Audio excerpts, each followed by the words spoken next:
बिस्मिल्लाहिर्रहमानिर्रहीम रब्बिश इश्रह ली सदरी व यस्सिर ली अमरी वहलुल उक़दतम मिन लिसानी यफ़क़हू क़ौली। आपके सामने एक बहुत छोटा सा बहुत बेसिक लेवल का एक फ्लो बनाया है जो मैं चाहता हूँ कि आप इस फ्लो में समझ लें चीज़ों को। छोटे लेवल पर जब ये चीज़ आप समझ लेंगे तो बड़े लेवल पे समझना कोई मुश्किल नहीं होगा। देखिए, मैंने स्प्रेडशीट ली है। सबसे पहले थोड़ा सा स्ट्रक्चर समझ लें। वेल्थ स्टेटमेंट का मतलब होता है, मैं आप लोगों की आसानी के लिए लिखता हूँ, समझाने के लिए, बैलेंस शीट। आज तक आपको जितनी भी वेल्थ स्टेटमेंट आती है वो अपनी जगह, आज आप एक नए तरीके से चीज सीखेंगे इंशाल्लाह। देखें, वेल्थ स्टेटमेंट को हम कहेंगे बैलेंस शीट, और ये है वेल्थ रिकॉन्सिलिएशन, इसको हम कहेंगे इनकम स्टेटमेंट। अच्छा, अब वो लोग जिन्होंने अकाउंटिंग पढ़ी हुई है ना, तो उनको तो इनकम स्टेटमेंट बैलेंस शीट का पता है, तो वो फौरन समझ जाएंगे। लेकिन अगर कोई ऐसे हमारे पास साथी हैं जिन्होंने नहीं भी पढ़ी, तो कोई मसले की बात नहीं है, तो हम उन्हें भी अटेंड करेंगे इंशाल्लाह, कोई मसला नहीं है। ओके।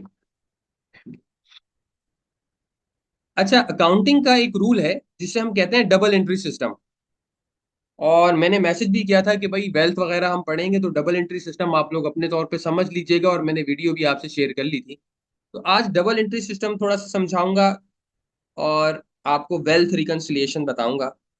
आपकी वेल्थ कभी भी नहीं हिलेगी, और कभी भी आईआरएस पे वेल्थ स्टेटमेंट नहीं बनाई जाती है।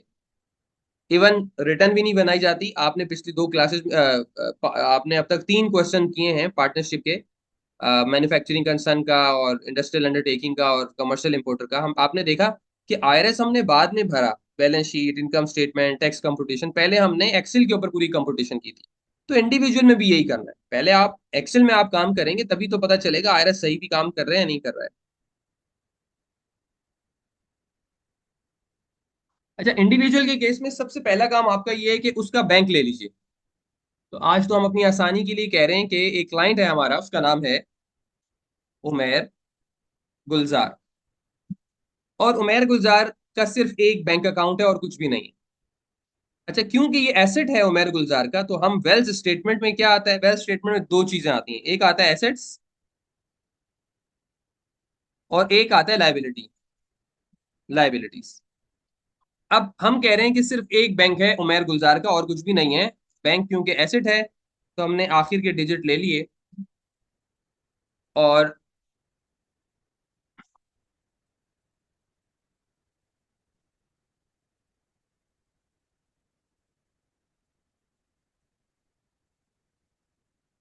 ये है टैक्स ईयर 24, 23 और 22। अच्छा देखिए, सबसे पहला काम ये करना होता है कि बैंक की समरी बनानी होती है। बैंक की समरी क्या मतलब, आप उमेर गुलजार की बैंक स्टेटमेंट लेंगे, उमेर गुलजार की बैंक स्टेटमेंट लेंगे और उसमें देखेंगे ओपनिंग बैलेंस क्या है। और उमेर गुलजार 2022 में, या आज कह लें कि आज आपके पास एक नया क्लाइंट आया है, तो आज आपके लिए टारगेट ये है कि आपने 2023 की रिटर्न बनानी है उमेर गुलजार की, ताकि वो फाइलर हो जाए। ठीक है, बहुत स्लो स्लो चलेंगे, बहुत छोटा सा कॉन्सेप्ट आज करेंगे सिर्फ। तो आपने देखा कि उनका ओपनिंग बैलेंस आ रहा है 8 लाख रुपए। तो इसका मतलब है ये 8 लाख रुपए ओपनिंग बैलेंस है, तो ये क्लोजिंग 2022 की है। तो इसका मतलब है 2022 की वेल्थ के लिए एक आइटम आपको मिल गया। ठीक है, और आपका नया क्लाइंट है, तो आपने इससे पूछा कि क्या कुछ और है आपके पास, घर वगैरह। तो उसने आपको बताया जी मेरे पास एक घर है। आपने कहा कब खरीदा था, उसने कहा मैंने तो 2020 में खरीदा था। इसका मतलब है ओपनिंग में वो घर भी आना चाहिए। हमने कहा डेट ऑफ परचेज क्या है, 2020, तो वो ओपनिंग में आ जाएगा। 20 लाख रुपए का घर था।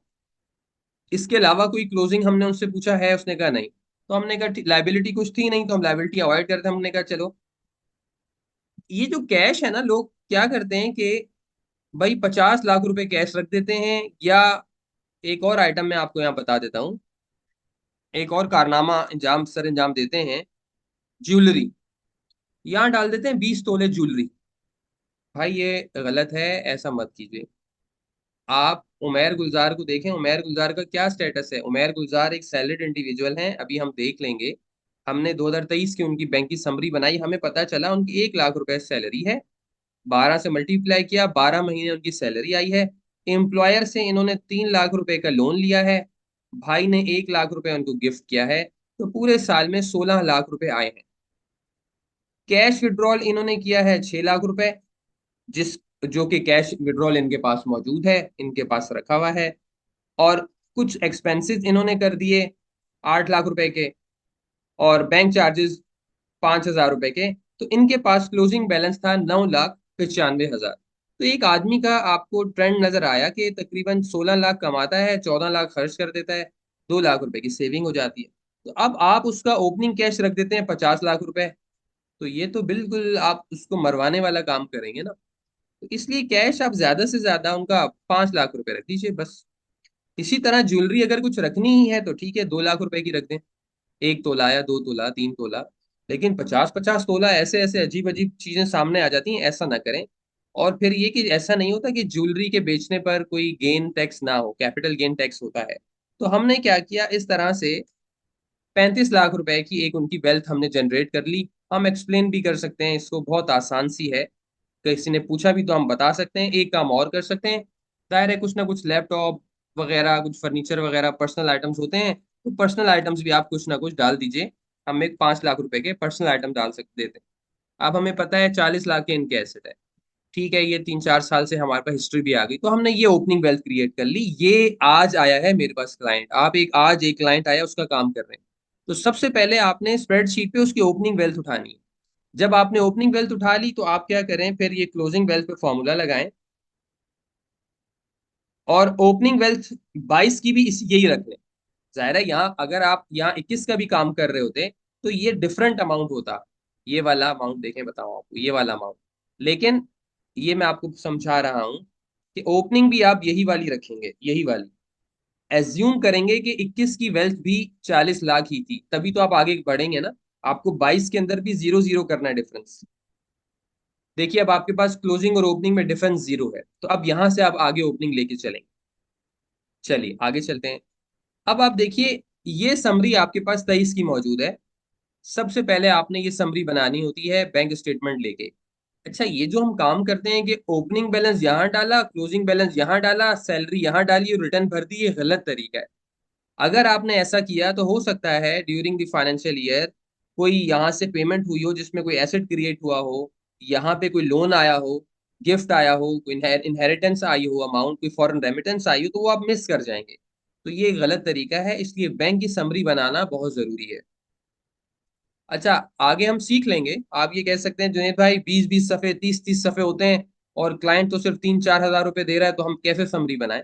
तो उसका भी हल मैं आपको इंशाल्लाह आगे क्लासेस में बता दूंगा। कोई मसला नहीं है, आप कम टाइम में उसको भी वर्कआउट कर लेंगे। तो अब आप क्या करेंगे, आपके पास बैंक का बैलेंस। अच्छा अब देखिए, मैं आपको डबल एंट्री सिस्टम पे देखें कैसे काम करवाऊंगा। हम यहाँ पहले स्प्रेडशीट पे फॉर्मूला लगा लेते हैं। और ये जो एडिशन नीचे हमने क्या किया है कि नीचे भी हमने डिफरेंस निकाल लिया है कि जितना एडिशन है उसमें से विड्रॉल माइनस करें, तो ये नेट इंक्रीज है। और ये भी नेट इंक्रीज है, इन दोनों का डिफरेंस जीरो होना चाहिए, जीरो आ रहा है, ठीक है। अब देखें डबल एंट्री सिस्टम कैसे होगी। देखें ये एसेट तो एज इट इज आएगा पीछे से, इसमें कोई तब्दीली नहीं है। इसमें भी हमने कहा कोई तब्दीली नहीं है। इसमें भी कोई तब्दीली नहीं है। इसमें भी कोई तब्दीली नहीं है। इसमें भी कोई तब्दीली नहीं है। क्या मतलब तब्दीली नहीं है? तब्दीली नहीं से मुराद ये कि मैंने ओपनिंग बैलेंसेस डाले हैं। जिन्होंने अकाउंटिंग पढ़ी है उन्हें पता है कि बैलेंस शीट के ओपनिंग बैलेंसेस डलते हैं, तो मैंने ओपनिंग बैलेंसेस डाल दिए। जब ओपनिंग बैलेंसेस डाले मैंने, ये आ गया आपका क्लोजिंग। ये कहाँ से आया? यहाँ से। और ये ओपनिंग यहाँ से आया, तो आपकी वेल्थ में अभी देखें, आपने 22 की वेल्थ एज इट इज 23 में फॉर्मूला लगा के सिंपल सा उठा ली। तो फिर ये आपने काम करना है। अब आप क्या करेंगे, अब आप पहले आइटम पे आ जाएं, सैलरी।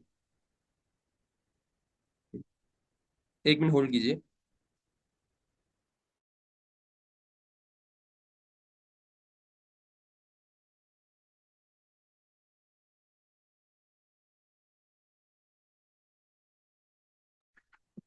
चलिए अब देखिए, सबसे पहला आइटम है 12 लाख।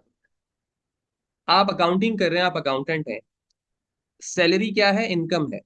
तो एक तरफ आपकी इनकम इंक्रीज हो रही है तो क्रेडिट होती है, और दूसरी तरफ आपका बैंक इंक्रीज हो रहा है, तो आप क्या करें।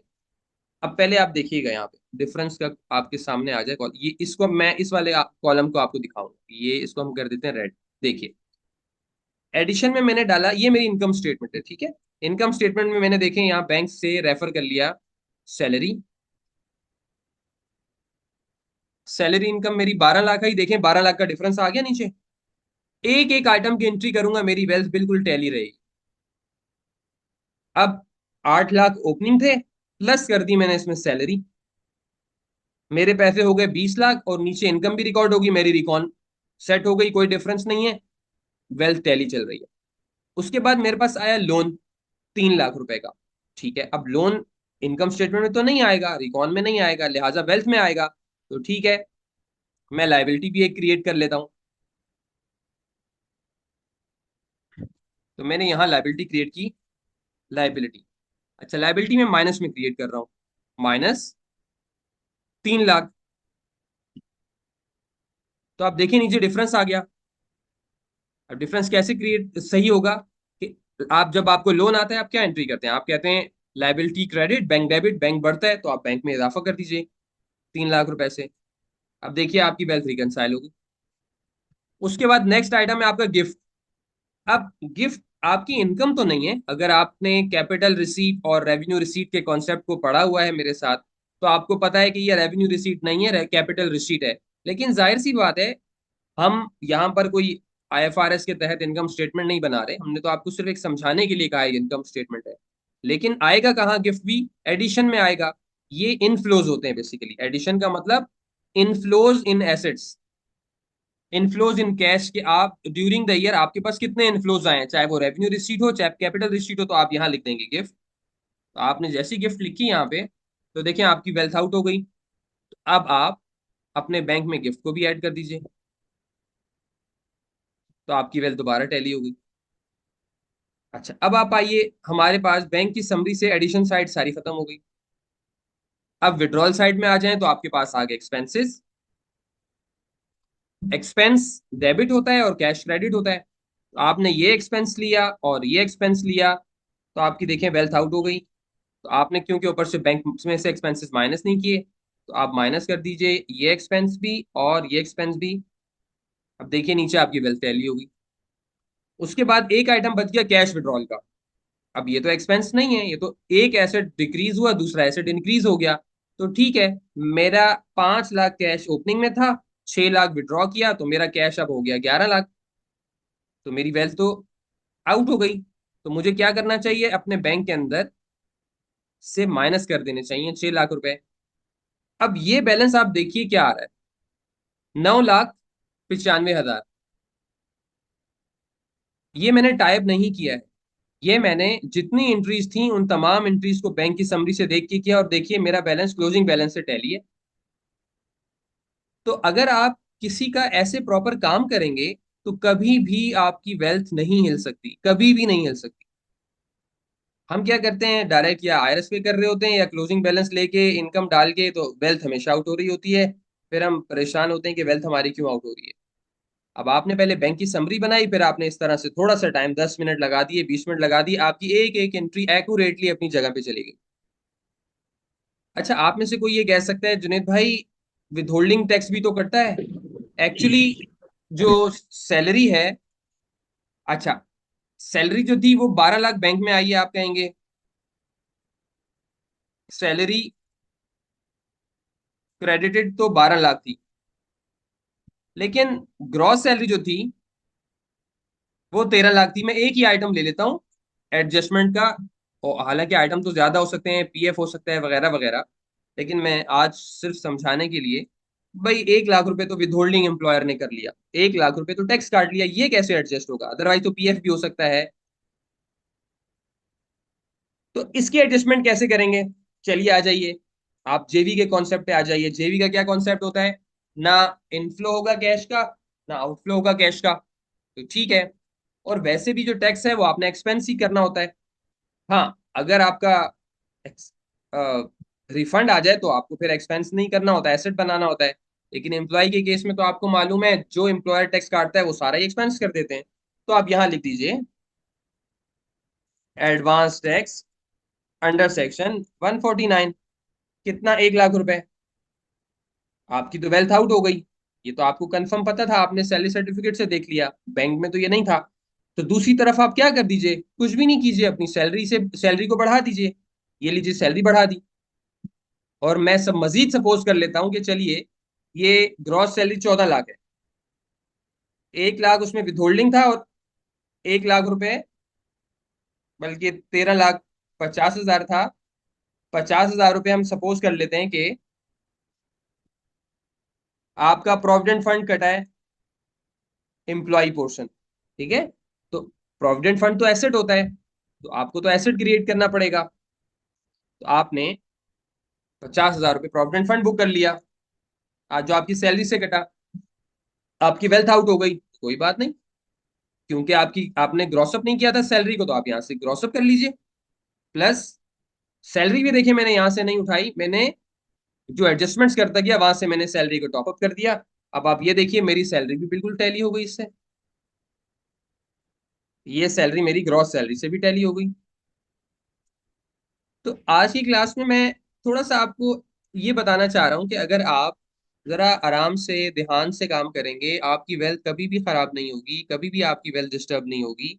लेकिन स्टेप बाय स्टेप आप अपने क्लाइंट के काम को करें इससे। और ये डाटा कभी भी ऑडिट आएगा, हर हर फिगर आपके कंट्रोल में होगी, आप इजीली जवाब दे सकते हैं, ये चीज क्लाइंट के सामने रख के इजीली बात कर सकते हैं उससे।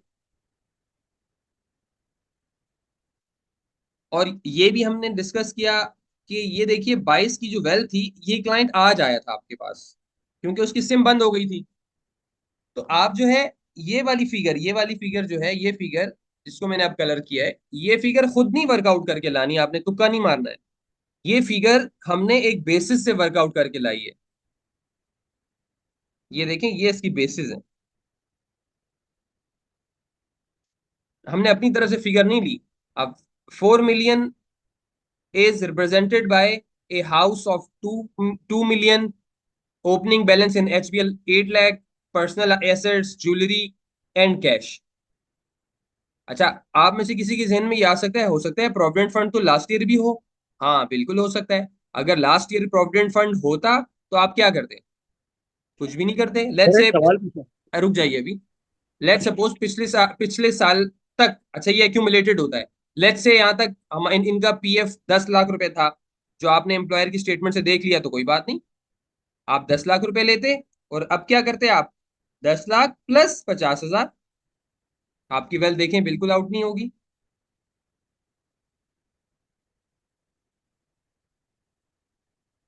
ये आपने 5 मिलियन की वेल्थ आ गई। ये देखिए 1 मिलियन का डिफरेंस है, क्यों है अभी देख लेते हैं। ये देखिए, ये यहां से लगा लीजिए आप। चलें, आपकी वेल्थ टैली हो गई। तो अब अगर आप काम कर रहे हैं और उसके बाद आपको डिस्कवरी भी हो जाती है कि ये आइटम तो इस साल आ रहा है, तो पिछले साल भी होगा, तो कोई बात नहीं, आप ओपनिंग बनाते हुए उसमें एडअप कर देंगे ड्यूरिंग द ईयर के अमाउंट को, तो आपकी वेल्थ रिकंसाइल रहेगी। तो आज बहुत ही छोटा सा कॉन्सेप्ट मैंने समझाया है कि आपने बैंक की समरी लेनी है, ओपनिंग वेल्थ कैसे लेनी है, ड्यूरिंग द ईयर की वेल्थ रिकंसिलिएशन कैसे बनानी है। आखिरी बात मैं करके आप लोगों से सवाल लेता हूँ। देखें इसका क्या मतलब होता है वेल्थ रिकॉन का? इसका मतलब ये है कि इस साल आपके कैपिटल, आपके एसेट्स में इजाफा कितना हुआ है। कैसे पता चलेगा इजाफा? ये रहा, 5,45,000 रुपए का इजाफा हुआ है। कैसे? कि 14,50,000 का आपका सोर्स था, 9,05,000 खर्च हो गए, तो इतने से आपके वेल्थ में इजाफा हुआ है। आइए देखते हैं क्या 5,45,000 से वेल्थ में इजाफा हुआ है। तो ये देखिए, ये है आपकी क्लोजिंग वेल्थ और ये है आपकी ओपनिंग वेल्थ। तो आप देखें 5,50,000 रुपए का इजाफा हुआ है। अगर आपसे कोई पूछे कि किन किन एसेट्स में इजाफा हुआ है, आप उसको यूं भी, ये क्लाइंट बातों का पूछ लेते हैं, उन्हें समझ नहीं आ रही होती, तो आप अगर देखें तो आप यूं बताएंगे कि भाई आपके एचबीएल के बैलेंस में 1,95,000 का इजाफा हुआ है, पीएफ में 50,000 का, एक और लाइबिलिटीज भी आपकी इंक्रीज हुई हैं, और 6 लाख का कैश। तो आप नेट करेंगे तो जी आपका ये नेट इम्पैक्ट ये आया कि 5,45,000 के आपके एसेट्स बढ़े। तो ये आज की क्लास थी, इसमें मैं आज सिर्फ एक आपको आइडिया देना चाहता था। फिर हम इंशाल्लाह नेक्स्ट क्लास से इंडिविजुअल के क्वेश्चंस की तरफ बढ़ जाएंगे। तो आज की, क्योंकि आगे बहुत लेंदी और कम्प्ली इससे ज़्यादा, ये तो आज बहुत सिंपल सा था, कॉम्प्लिकेटेड भी शीट्स हो सकती हैं, जहां पे income from business, income from salary, income from property. लेकिन बेसिक कॉन्सेप्ट पीछे यही होगा, ये बिल्कुल भी नहीं हिलेगा। तो अब इस कॉन्सेप्ट से मुतालिक कोई आप लोगों के सवाल हो तो बिल्कुल जरूर कीजिए, मैं आप सबको अटेंड कर लेता हूँ। सर एक सवाल है। जी। सर ये बताएं कि पीएफ अगर बहुत पुराना है, ठीक है, तो वो उसको हम ये जो उसमें जो प्रॉफिट भी ऐड होगा और जो पुराने बैलेंस से उठाते आ रहे हैं, तो ये ओपनिंग बैलेंस में हम शो करेंगे ना, अगर पहली दफा रिटर्न आ रहा है। ये मैं आपको इसका जवाब देता हूँ। आपने जो अभी मेरे साथ एक्टिविटी की है इसमें, ये देखें 10 लाख रुपए बड़ा अमाउंट था, जो इसके पिछले शायद 20 महीनों का कई सालों का था। इस एक साल का 50 हजार है। तो जाहिर है ये तो, इसको आप डिवाइड करें तो देखें, ये तो 20 सालों का था। तो आपने देखें इनकॉर्पोरेट कर दिया। प्रॉफिट इनकॉर्पोरेट नहीं करेंगे, एम्प्लॉयर पोर्शन भी इनकॉर्पोरेट नहीं करेंगे, सिर्फ एम्प्लॉय पोर्शन इनकॉर्पोरेट करेंगे। तो आपका ये सवाल होगा एम्प्लॉयर पोर्शन का क्या होगा और प्रॉफिट का क्या होगा, ये जब केस स्टडी करेंगे वहां हल करा दूंगा। ठीक है सर।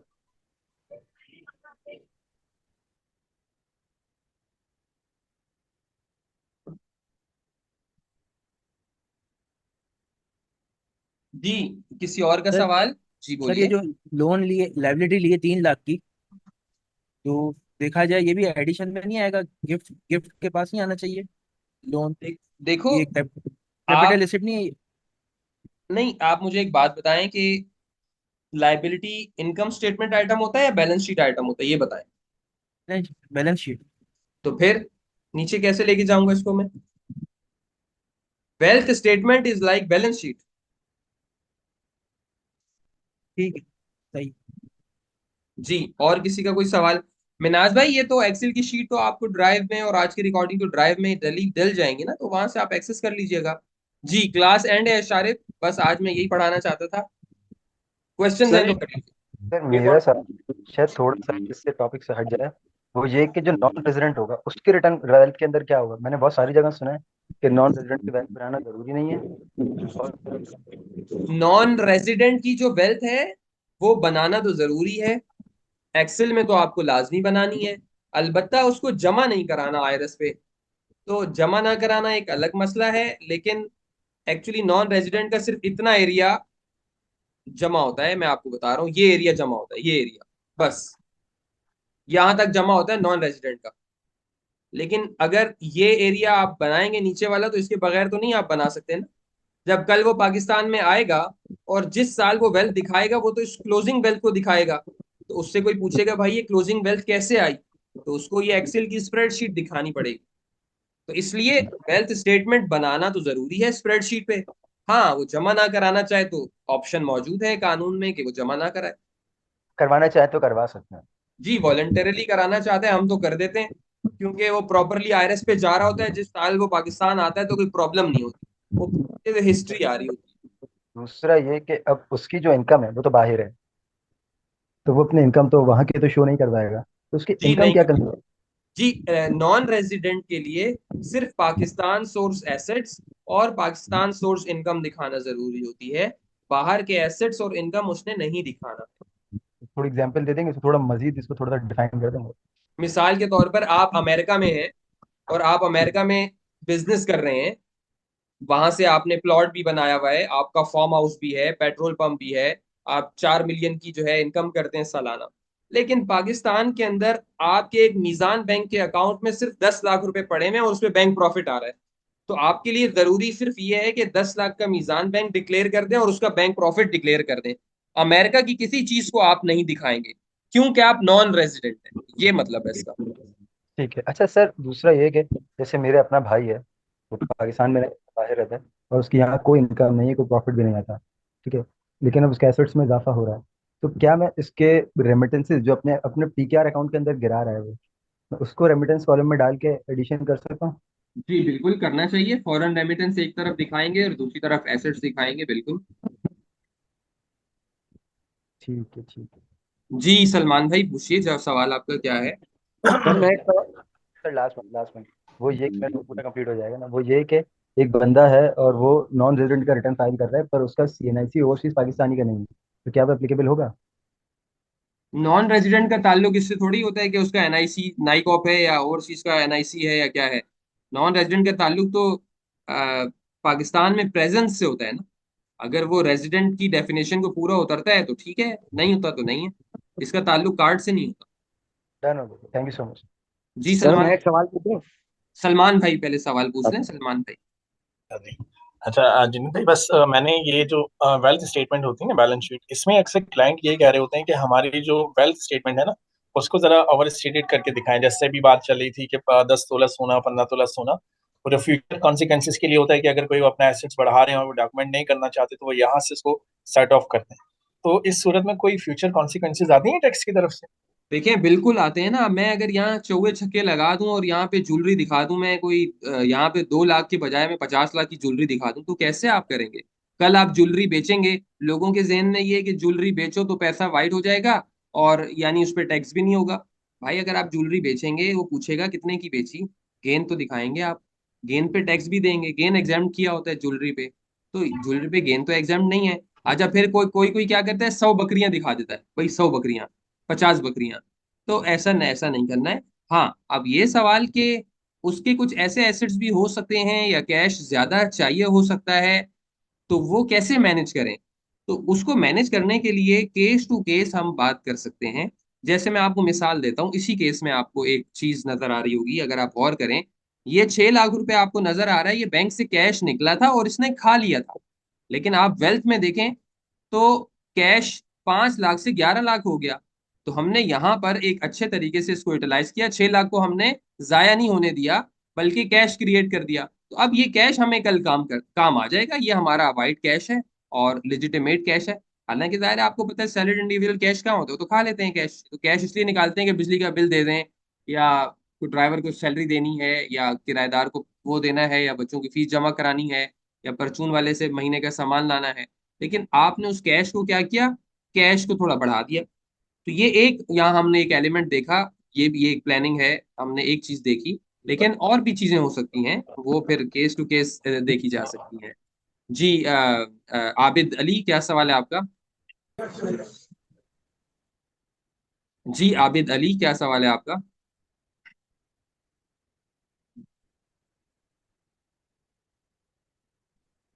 जी मसूद भाई आपका क्या सवाल है?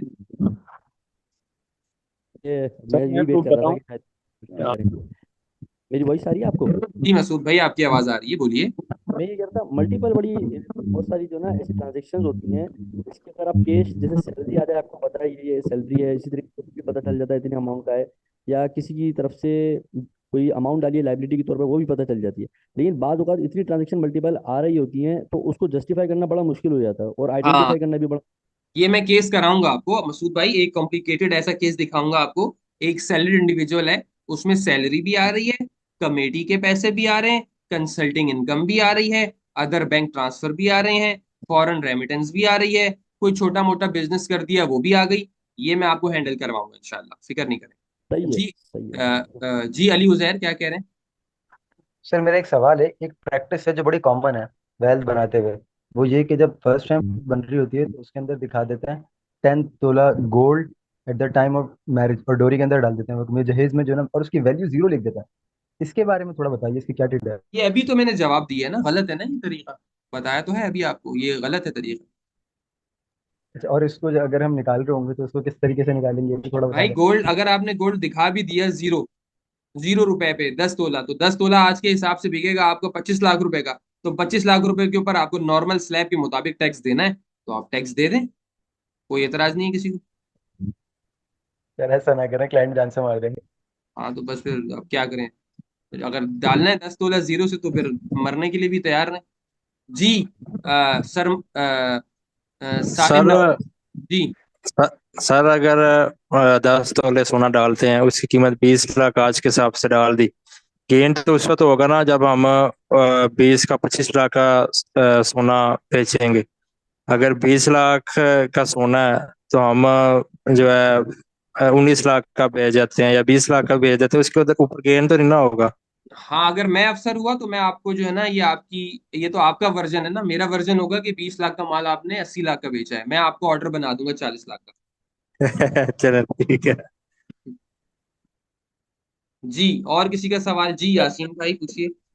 सर मैं कह रहा हूँ मेरा एक कि सवाल है। फॉर फॉर एग्जाम्पल पिछले सालों में किसी ने इंश्योरेंस नहीं दिखाया, हर महीने वो 25-25 हज़ार रुपये इंश्योरेंस पे करे, लाइफ हाँ, इंश्योरेंस। ये लो, देख लो यासीन, तुम्हारा हाँ, सवाल समझ गया।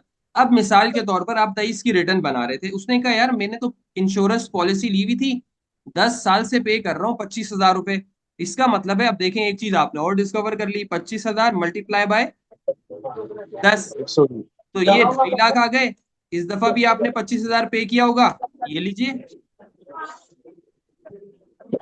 मेरा आपने, सवाल हाँ मेरा यासीन, सवाल उस हाँ, सिचुएशन में है कि फर्स्ट टाइम नहीं बन रही, उस सिचुएशन में सवाल है। फर्स्ट टाइम नहीं बन रही, अच्छा पीछे, अच्छा ये डिक्लेयर्ड है, जी। ठीक है, ये डिक्लेयर्ड है, ठीक है, नहीं नहीं ये सर, डिक्लेयर। सर डिक्लेयर्ड नहीं है। उसका उसका कहना ये है कि मैं 10 साल से 25-25 हज़ार रुपये लाइफ इंश्योरेंस पे कर रहा हूँ, लेकिन किसी वजह से मैं पिछले रिटर्न में नहीं शो कर पाया। इस साल मुझे लगा कि शो करना चाहिए, तो मैं कह रहा हूँ पिछले 10 साल का जो 2.5 लाख है वो इस साल कैसे शो करेंगे, हालांकि वो हाँ, रिटर्न पिछले मैं समझ आठ गया। दस साल से जमा करवा रहे हैं। हाँ, मैं समझ गया। देखिए अब आप क्या करें, आप ऐसा ना करें कि अब आपको ये देखना होगा कि आपके पास 23 में क्या गुंजाइश बन रही है और ओपनिंग में क्या था। ये दायरा 22 का तो ये वर्जन डिक्लेयर्ड है। इसको मैं, अगर मेरे पास कैश यहाँ ज्यादा होता तो मैं ये कह सकता था कि मेरा मिस क्लासिफाई हो गया। तो मैं क्या करता, इस 5 लाख को 2 लाख कर देता और 3 लाख से अपनी इंश्योरेंस बुक कर लेता। लेट्स से 3 लाख की इंश्योरेंस थी, तो मैं इसको क्लासिफाई कर देता। मैं इसको करता 2 लाख और मैं इसको कर देता 3 लाख। तो इसी वजह से हम कैश को बढ़ा कर रखते हैं कि अगर कोई एसेट मिस हो जाए हम तो हम उसको रिक्लासिफाई करते हैं। एक तरीका तो ये है, नंबर वन। दूसरा तरीका ये है कि आप छोड़ दीजिए, गोली मार दीजिए पिछले अमाउंट को, आप सिर्फ और सिर्फ करंट अमाउंट डाल दीजिए और आप ये देख लीजिए तो आपने उस अमाउंट को क्या किया, एक्सपेंस कर दिया ना, कोई बात नहीं, एक्सपेंस कर दिया। कल को वैसे भी इंश्योरेंस का अमाउंट जब मिलेगा तो वो तो कैपिटल रिसीट है, टैक्स तो उस पर होना नहीं है। तो यहाँ अगर आपने अपना पूरा पोर्शन लिखा भी होगा तो आप इसको यहाँ से वेल्थ से डिलीट करके कैपिटल रिसीट में ले जाएंगे। तो आपने तो इंश्योरेंस की मिसाल दी, कोई और अमाउंट भी हो सकता है। तो आइटम टू आइटम हम इसको देखेंगे, वेल्थ में क्या गैप है, हम किस हद तक इसको मैनेज कर सकते हैं। और जबरदस्ती मैनेज करने की भी कोशिश नहीं करनी कि भाई नहीं यार ये तो 10 लाख रह गया था आप इसी में दिखाओ, पता चला यहाँ ना कैश मौजूद है, ना कोई पर्सनल आइटम मौजूद है, ना रिक्लासिफाई कर सकते हैं, और खामखा का एक एसेट क्रिएट कर दिया, और ये आपकी जो वेल्थ है माइनस में चली गई, नेगेटिव ट्रेंड है, वो नोटिस ही कर दे भाई ये आपका क्या ये सॉरी एसेट इंक्रीज कर गए, उसको रिकॉन करने के लिए अदर या एडजस्टमेंट में डाल दिया, वो पूछ ले भाई आपका एसेट कैसे इंक्रीज हो गया। तो जबरदस्ती नहीं करनी, आपको ऐसा काम करना है जिसको एक थोड़ा सा लॉजिकल ग्राउंड पे आप साबित भी कर सकें, समझा भी सकें, और एक सेंसेबल पैटर्न बन रहा हो। जी मिनहास भाई क्या कह रहे हैं आप?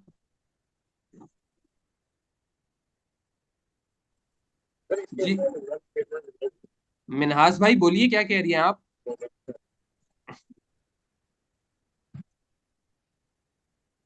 जी बिलाल भाई क्या कह रहे हैं आप? अच्छा जोहेब भाई, एक सवाल मैं पूछ रहा हूँ, मैं बात कर रहा हूँ। भाई मुझे पता है कौन बात कर रहा है, बताइए जी, सवाल कर लें। सर मैं ये कह रहा हूँ कि एक प्रॉपर्टी। एक प्रॉपर्टी आगे ही चले ना, एक प्रॉपर्टी क्या? जी। ये एक प्रॉपर्टी, ये परचेज करी थी क्लाइंट ने, लेकिन जो है वो डिक्लेयर करना भूल गया। अब हम अब जब अब ये 2024 की रिटर्न हम जब फाइल कर देख रहे हैं, तो उस पे एमआईएस की रिपोर्ट पे आई है। अब क्लाइंट से पूछो तो कह रहा है मैं उसको बताना भूल गया था। तो असल मैं कह रहा हूँ कि अब उसका रिवीजन करने का क्या क्या तरीका क्या होगा पहले को। देखो ये तो हमारा आज का सब्जेक्ट नहीं है कि वेल्थ को तरीकाकार क्या होगा, लेकिन आपको वेल्थ हाँ रिवाइज करनी है। वेल्थ तो कभी भी आप रिवाइज हाँ कर सकते हैं। उसमें ये है कि अंडर द इंटीमेशन ऑफ, वरना मैं आपको दिखा देता करके, आपने वेल्थ हाँ रिवाइज करनी है और अटैचमेंट में आप उसकी रीजनिंग लिख दीजिएगा, लाजमी अटैच कर दीजिएगा कि जी ये ओवरलुक हो गई थी, ये तो मैंने वॉलंटरली इसको हाँ अपनी चीजों को दुरुस्त कर दिया, आप रिवीजन कर दीजिए। ठीक है। मतलब उसका फिर 24 का रिटर्न करने से पहले पहले 23 को उसकी वैल्यू को रिवाइज कर लें, और फिर 24 का रिटर्न, फिर हम 24 की वैल्यू बनाए। हाँ, ताकि वो पीछे से आ जाएगी ना ओपनिंग के तौर पे। सही। ठीक। जी सरफराज पूछिए। अस्सलाम वालेकुम जी, मुझे ये पूछना है कि गिफ्ट को जो ट्रीट करते हैं तो मैक्सिमम हम लोग कितना गिफ्ट रख सकते हैं कि उसका नोटिस ना आए। देखें गिफ्ट के मतलब केस में, देखें सुन लें, गिफ्ट के केस में दो बातें अहम हैं। एक तो ये कि गिफ्ट रिलेटिव से आए, और रिलेटिव की डेफिनेशन बहुत वास्ट है, जिसमें आपकी जो यानी वालिद भी आ जाते हैं, वालिद के भाई भी आ जाते हैं, वालदा भी, वालदा की बहन भाई भी, उनकी औलादें भी, दादा भी, नाना भी, उनकी औलादें भी, तो एक पूरी ये एक ब्लड ट्री आ जाती है। और इस ब्लड ट्री के जो स्पाउस हैं, यानी आपके मामू की वाइफ, चचा की वाइफ वगैरह वगैरह, तो इन रिलेटिव से कोई भी गिफ्ट आए, क्रॉस चेक से आए, कितने ही रुपए का हो, वो एग्जेम्प्ट फ्रॉम टैक्स है। एक बात। अब आपका जो सवाल है कि गिफ्ट ना आए, नोटिस ना आए, इसका कोई फार्मूला नहीं है। मेरे एक क्लाइंट हैं, उन्होंने 5 लाख का गिफ्ट दिया था, उस पे नोटिस आ गया उनकी वाइफ को। मेरे एक क्लाइंट हैं, उनके अब्बू ने 1 करोड़ का गिफ्ट दिया था, उनको भी नोटिस आ गया। तो गिफ्ट वेरिफिकेशन का नोटिस पसंदीदा नोटिस है। सेक्शन 176 में ऑफिसर मांग सकता है डिटेल। आपको गिफ्ट डीड, दोनों की वेल्थ स्टेटमेंट, FRCP, यानी जिसके अंदर होता है कि हाँ ये इनका रिलेशनशिप, क्योंकि अगर दूर के रिश्तेदार से आप लेने जाएंगे ना गिफ्ट, ले तो लेंगे, लेकिन आप फिर रिलेशनशिप स्टेब्लिश कीजिएगा। अपना भी वो यानी खानदान फैमिली ट्री निकालें, उनकी भी निकालें, फिर उसको कनेक्ट करके दिखाएं। वो FRCP निकलता है नादरा से, वो आसान है, उसमें लिखा होता है बाप बेटा, वालदा बेटी, आसान होता है। अच्छा, तीसरी चीज बैंक स्टेटमेंट। तो ये चीजें देनी पड़ती हैं, और आपका गिफ्ट वेरिफिकेशन हो जाती है, नोटिस विड्रॉ हो जाता है। तो नोटिस तो आ जाता है आपको। आपकी मैंने तो 5 लाख रुपए वाला भी भुगता है, तो वो फारिग बैठे हैं, उन्होंने कुछ ना कुछ तो करना है। तो नोटिस तो अवॉइड नहीं होता, गिफ्ट वेरिफिकेशन का तो पसंदीदा नोटिस है। Thank you. एक और क्वेश्चन है, पता नहीं आप उससे रिलेटेड अगर हुआ तो आप जवाब दीजिएगा। उसमें ये है कि दो मियाँ बीवी हैं, क्लाइंट हैं, दो मियाँ बीवी हैं। और उसमें क्या है कि जो मियाँ है, हस्बैंड के अकाउंट में जो प्रॉफिट एंड डेट है वो ऑलमोस्ट 50 लाख से ऊपर जाने वाला है, 5 मिलियन से। तो वो ये चाहता है कि कुछ जो उसका प्रॉफिट एंड डेट है वो वाइफ के नाम पे शो हो जाए, यानी कि अकाउंट्स जो हैं वो जॉइंट अकाउंट्स हैं। तो कुछ अकाउंट्स का जो प्रॉफिट एंड डेट है वो वाइफ के नाम पे शो हो जाए, तो ऐसा पॉसिबल है? देखिए, प्लानिंग तो कर सकते हैं, प्लानिंग तो की जा सकती है, लेकिन इसमें जो असेसमेंट करने वाला ऑफिसर होगा वो ये देखेगा। वैसे तो जाहिर है, अगर सैलरीड हैं तो ऑडिट का चांस नहीं है, लेकिन वहां वो ये देखेगा कि ये डिक्लेयर किसके पास था। आपने तो जाहिर है, इस साल आपको ख्याल आया, आपका प्रॉफिट बढ़ रहा था, तो आपने टैक्स प्लानिंग कर ली ना, टू अवॉइड टैक्सेस। लेकिन अगर वो पहले डिक्लेयर्ड ही। जस्ट एक स्पेसिफिक रीजन देने के लिए कि जो हस्बैंड है वो वेल्थ स्टेटमेंट फाइल ही नहीं करता, क्योंकि वो अब्रॉड है, मतलब वो नॉन रेजिडेंट है। नहीं, नॉन रेजिडेंट है तो फिर रिटर्न तो जमा कराएगा ना। वेल्थ से क्या होता है? रिटर्न जमा कराएगा, लेकिन वेल्थ स्टेटमेंट में उसने तो शो ही नहीं किया हुआ ना, तो नहीं उसके तो पास शो ऑलरेडी। देखें, वेल्थ स्टेटमेंट में शो नहीं किया हुआ, लेकिन वाइफ जो उसकी है वो तो रेजिडेंट है ना। जी हाँ, वो रेजिडेंट है। वो रेजिडेंट है, तो आपने उसकी रिटर्न जमा कराई है। जी हाँ, उसके रिटर्न में ये एसेट शो नहीं हो रहे। तो जब ये एसेट शो नहीं हो रहे, इसका मतलब है वो ऑन नहीं करती ना इसको। हम्म। जब एसेट शो नहीं कर रहे, ऑन नहीं करती, तो उसका प्रॉफिट भी नहीं ले सकती ना वो। कैसे लेगी? हाँ, इसका हल आप पूछे कि इसका हल क्या है। इसका हल ये है, जो कि आप फुल प्रूफ हल है, जिसमें कोई प्रॉब्लम भी ना हो। वो हल ये है कि वो अप्रैल के अंदर इतने पैसे का क्रॉस चेक बनाए और उस खातून के एक नए अकाउंट में क्रेडिट करा दे, गिफ्ट की सूरत में या लोन की सूरत में, कि यहां से उसका प्रॉफिट कम हो जाए। ये इसका सही हल है। लेकिन अब अगर पानी सर से गुजर चुका है, तो फिर मैं भी होता आपकी जगह तो शायद वही करता जो आप सोच रहे हैं। हम्म। जी। और किसी का सवाल है कोई? जी, यासीन पूछिए। अच्छा सर, मैंने आपसे पहले भी सवाल पूछा था, उसकी क्लियरिफिकेशन चाह रहा था थोड़ी सी, कि एक इंडिविजुअल ने बैंक से लोन ली और घर खरीदा उसने ना, तो बैंक ने तो डायरेक्ट पार्टी के अकाउंट में पैसे डाल दिए सर। आपको उसको जवाब तो इसका मैंने दिया था ना, एक तरफ आप घर दिखाएंगे, दूसरी तरफ आप लाइबिलिटी दिखाएंगे। आप जो कह रहे हैं ना कि वो घर बैंक के नाम होता है, बैंक के नाम नहीं होता। घर उसी आदमी के नाम पे होता है जो आपका क्लाइंट है। बैंक मॉर्गेज करवाता है, मॉर्गेज बैंक के नाम होती है। ठीक है सर, ठीक है सर, और भले और उसके। ये और बात, और ये मैं आपको बता दूं, इंस्टॉलमेंट वाले जितने घर हैं, घर को पूरे अमाउंट से बताएंगे। यानी 1 लाख रुपए का घर दिखाएंगे, और आपने 50,000 दे दिया, तो 50,000 आप कैश से आउट करेंगे, और 50,000 रुपए की लाइबिलिटी दिखाइएगा। अगर नेट इंस्टॉलमेंट से आपने घर बुक किया, तो आपके लिए बड़ी मुश्किल पैदा हो जाएगी। तो वो एक केस स्टडी जब हम करेंगे अपने आइंदा सवालों में तो देख लेंगे। लेकिन आप दिखा जो तरीका है वो ये तरीका है कि आप ग्रॉस अमाउंट से घर दिखाएंगे एसेट्स में, और नेट अमाउंट से लाइबिलिटी दिखाएंगे, जो ज़ाहिर पेएबल है वो लाइबिलिटीज में आप दिखाएंगे, इस तरह दिखाएंगे। और जब पेमेंट दिखाएंगे तो उसके दो हिस्से करेंगे, जो मार्कअप पे कर रहे हैं वो एक्सपेंस में ले जाएंगे, जो प्रिंसिपल अमाउंट की रीपेमेंट हो रही है उससे आप लाइबिलिटी को डिक्रीज करते जाएंगे। ठीक है सर, समझ में आ गई। ठीक।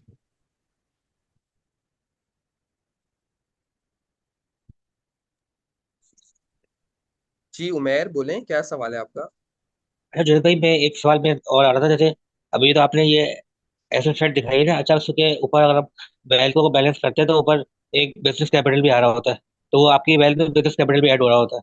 तो अगर हमें अगर जरूरत पड़ रही हो कि हम कि अगर उसकी पर्सनल वेल्थ से या कोई चीज बिजनेस कैपिटल में लेके जाए या बिजनेस कैपिटल को पर्सनल में लेके जाए, तो हम अपनी वेल्थ बैलेंस करने के लिए तो उसमें कोई इशू तो नहीं होता? देखिए, एक जर्नल सा और वेग सा सवाल है उमेर। कोई हाँ। स्पेसिफिक आप केस लेकर आओ या कोई स्पेसिफिक सवाल पूछो, कोई बिल्कुल टू द पॉइंट। आपने तो एक जर्नल वेग सा सवाल कर दी, स्टेटमेंट कर दी, इसका मैं क्या जवाब दूं? कोई आप जैसे सिनेरियो क्रिएट करें, कोई चीज, मतलब कोई हाँ। स्पेसिफिक सवाल हो तो मैं जवाब दूं ना। नहीं तो मतलब जैसे एक एक एक एक एक है कि वो अपने उसके लिए यानी कि अपनी वीजा अप्लाई करना चाह रहा है, तो अब अगर वो ज्यादा बिजनेस कैपिटल को अगर वो बढ़ाता है तो जाहिर सी बात है उसकी जो सेल्स वगैरह से वो चीज़ वो मैच नहीं करती। तो फिर अगर और अगर फिर अगर उसको अगर मैं पर्सनल में मैंने बैंक के अंदर उसके पास पैसा पड़ा हुआ है लेकिन वो किसी से वो बोरो किया हुआ है, तो अगर मैं इसको अगर उस पैसे को अगर मैं अगर बिजनेस कैपिटल में मूव कर दूं तो कोई इशू तो नहीं होगा? उसकी पर्सनल पर्सनल बैंक में पड़ा हुआ है पैसा ना, अगर वो मैं बिजनेस कैपिटल में मूव कर दूं उसके बिजनेस वेल्थ को इम्प्रूव करने के लिए फॉर वीजा पर्पस के लिए, तो नहीं नहीं ऐसा है पॉसिबल? नहीं, इसमें तो कोई मसला नहीं है। आपने एक गल्ले से दूसरे गल्ले में पैसे डाल दी, इससे क्या फर्क पड़ता है? आप एक एंट्री कर अच्छा देंगे मूव कर सकते हैं ना अपने तो अपने बिजनेस मैं अकाउंट, इसको। आप वेल्थ में एंट्री कर देंगे, आपका हाँ पर्सनल बैंक कम हो गया, बिजनेस कैपिटल बढ़ गया, बाद में ड्राइंग कर ठीक दीजिएगा, है। इससे तो कोई फर्क नहीं पड़ता। ये तो कोई ऐसी चीज नहीं है। नहीं मतलब वीजा वगैरह के लिए अप्लाई करने के लिए अगर मैं ज्यादा इनकम दिखा दूं तो बहुत ज्यादा टैक्स भी बन रहा है और फिर ये कि वो चीज हो भी नहीं रही ना, तो फिर लेकिन वो बैंक में उसका पैसा था पर्सनल में, तो अब मैंने उसको बिजनेस कैपिटल में मूव कर दिया ताकि थोड़ी सी उसकी बिजनेस की वो स्ट्रेंथ मजबूत हो जाए, ताकि वो वीजा वगैरह के लिए अप्लाई कर ले। हाँ ठीक है, लेकिन आप जाहिर है इसको, इस जो आपने ये करने में कोई हर्ज नहीं है, कोई मसला नहीं है। हाँ लेकिन जाहिर है आपको ये पता होना चाहिए कि एफबीआर किस तरह से चीजों को देखता है। वो क्रेडिट्स उठाता है और सेल से टैली करता है। तो आपके पास सही। जरा आप मजबूत होने चाहिए एफबीआर को जवाब देने में कि भाई ये आपने जो अमाउंट उठाया है ये कॉन्ट्रा एंट्री है, मेरे पर्सनल अकाउंट से आए हैं और पर्सनल अकाउंट में या लोन आया था, तो उसकी ट्रेल हो, आप जवाब दे सकें बस। और इस पे कोई टैक्स नहीं होता और कोई मसला नहीं है। अच्छा, यासिर कह रहे हैं कि सलाम sir, sorry, I think my question is out of topic. Sir, suppose a person filing his return first time and for time he is filing tax return for the tax year 23 and taken cash bank directly 40 lakh, sir it is correct? ये तो हमने देखो, मैं सही समझ नहीं पा रहा आपका सवाल।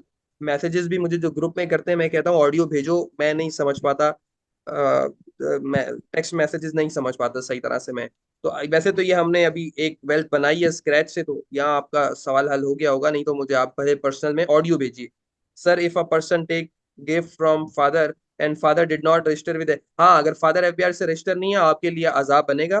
दोनों की वेल्थ स्टेटमेंट क्योंकि वेरिफिकेशन में जाती हैं, बैंक स्टेटमेंट जाता है, गिफ्ट डीड जाती है, तो आपके लिए जरूरी है कि उनको फाइलर करके देखें। उसका वैसे भी एनटीएन होल्डर होना जरूरी है, तो रजिस्टर्ड नहीं है तो वैसे ही गलत है, तो ये जरूरी है। और बाज औक़ात एक बात और बता दूं कि कुछ चीजें ऐसी भी होती हैं जो लॉ में लिखी हैं, लेकिन हम उसको लॉ पढ़ाते हुए फिर आपको ये बताते हैं कि प्रैक्टिकल एफबीआर में हम कैसे उसको डील कर रहे हैं। तो जरूरी नहीं है कि मनोमन आपने अमल करना है। बाज औक़ात हम लॉ को छोड़ भी देते हैं, बाज औक़ात लॉ को भी करते हैं और उससे इजाफी भी कंप्लाइंस कर लेते हैं। तो ये चीज आपको सिर्फ किताब पढ़ के नहीं देखनी होती, बल्कि एक्चुअल में जब नोटिस हैंडलिंग हो रही होती है वहां क्या चीज आपको तंग कर रही है, क्या चीज आसानी पैदा कर रही है, उसको भी देखना होता है। यासिर कह रहे हैं thanks sir ji, welcome dear my question. तो शहजाद भाई आप क्वेश्चन कीजिए ना, किसने मना किया है, किसने रोका है आपको क्वेश्चन करने से?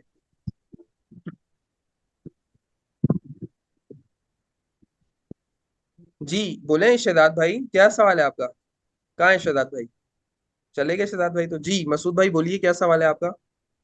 जी, मैं ये कह रहा था, हमारे एक लाइव एक एग्जांपल है। हमारे दोस्त ने अपनी वाइफ के नाम पे एक बिजनेस स्टार्ट किया और बिजनेस स्टार्ट करने के बाद हुआ ये कि वो जॉइंट अकाउंट में उसकी वाइफ जो है ना उसके साथ थी। तो अब उसकी वेल्थ स्टेटमेंट के अंदर जो कुछ आया हुआ था उसकी बैंक की डिटेल क्या उसकी वाइफ की बैंक स्टेटमेंट में भी आएगी, जबकि वो सिर्फ बिजनेस के टाइटल पे उनको एनरोल किया था उसने। बस ये मैं पूछना चाह रहा था। मैं नहीं समझा मसूद भाई, जरा सवाल थोड़ा समझाएं। अच्छा, मैं ये कहना चाह रहा था, जैसे मैंने अपनी वाइफ को एनरोल कराया और मैंने बिजनेस क्रिएट कर दिया एफबीआर के अंदर ना। तो उसमें जब बिजनेस क्रिएट किया तो मेरा ज्वाइंट अकाउंट में भी है वो मेरे पर्सनल अकाउंट के साथ। तो क्या मेरे स्टेटमेंट की या मेरी जो डिटेल होगी वो सारी उनके उसमें भी आएगी रिटर्न में, नहीं नहीं वेल्थ नहीं स्टेटमेंट में? नहीं नहीं नहीं, इसके अंदर दो बातों को मद्देनजर रखना बहुत जरूरी है। एक बात ये कि उसमें प्रिंसिपल अकाउंट होल्डर कौन है।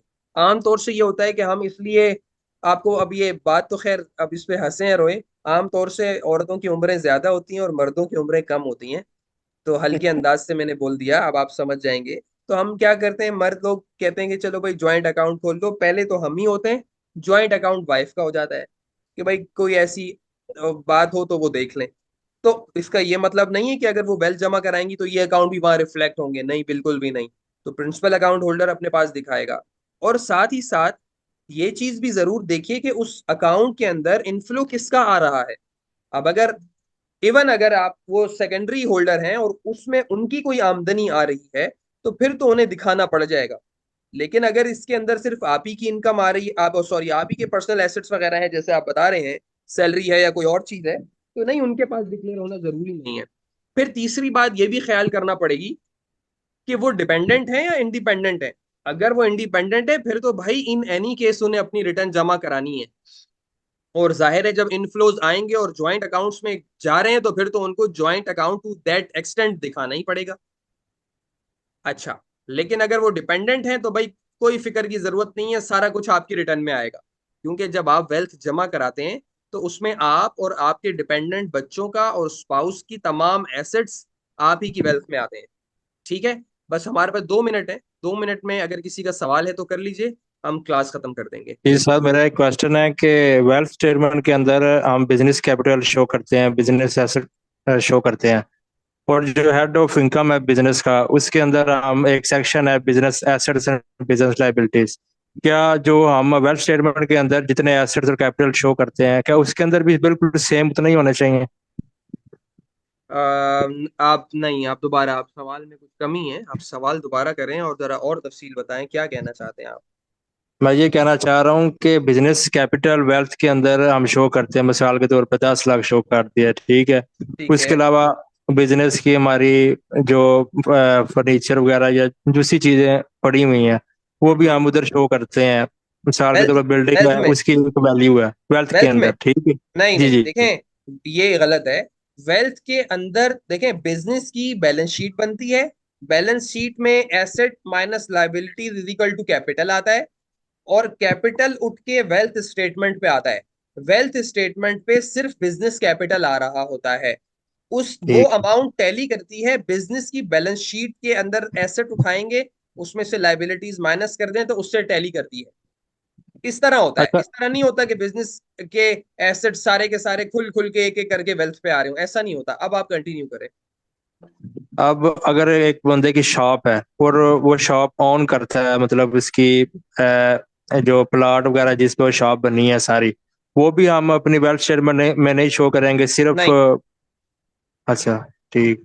वेल्थ देखें, वो एसेट जो कारोबार में इस्तेमाल हो रहा है उसका डेप्रिसिएशन निकलेगा, वो बैलेंस शीट में रिपोर्ट होगा, उसका डेप्रिसिएशन स्केजुअल बनेगा, उसका ताल्लुक पर्सनल वेल्थ से नहीं है। तो फिर वेल्थ में वो कहाँ नजर आएगा? वो वेल्थ के अंदर बिजनेस कैपिटल की हेडिंग के अंदर मौजूद होगा। कोई बोलेगा ये क्या है तो आप बैलेंस शीट दे देंगे, और बैलेंस शीट रिटर्न के पेपर पे पंच होती है, वहां पर ब्रेक डाउन आ रहा होता है प्रॉपर्टी का, बिल्डिंग का, फर्नीचर का, अदर एसेट्स का, कैश का, स्टॉक का, लाइबिलिटीज का। ठीक होगा। अगर किसी बंदे की गाड़ी है, मिसाल के तौर पर ट्रक है, वो भी नहीं होगा, वो भी उसी के अंदर बैलेंस शीट के अंदर शो होगा, वो भी हमारे पर्सनल वेल्थ स्टेटमेंट के अंदर शो नहीं जाहिर होगा, ऐसा बात ही है, है? जाहिर बात, जाहिर बात। ठीक हो। ठीक हो। चलें, ओके जी, अल्लाह हाफिज, अपना अपना ख्याल रखिए। अस्सलाम वालेकुम वरहमतुल्लाहि वबरकातुहू। वालेकुम अस्सलाम।